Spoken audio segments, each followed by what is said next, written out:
around, whatever! Fight! Yes.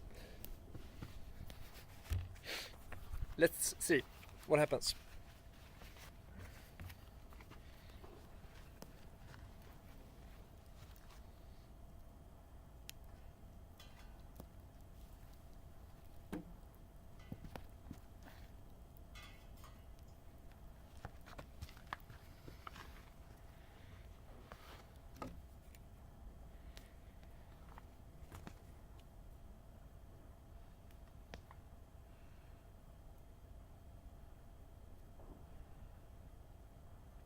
It's the oak.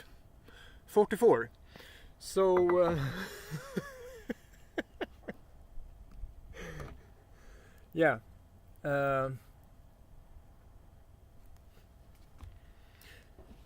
You obviously need more control than this. So distilling water over open fire like this? No.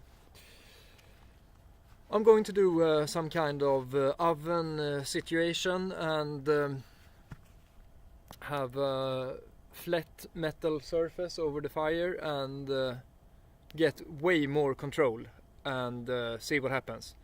But that will happen in another now. Ciao.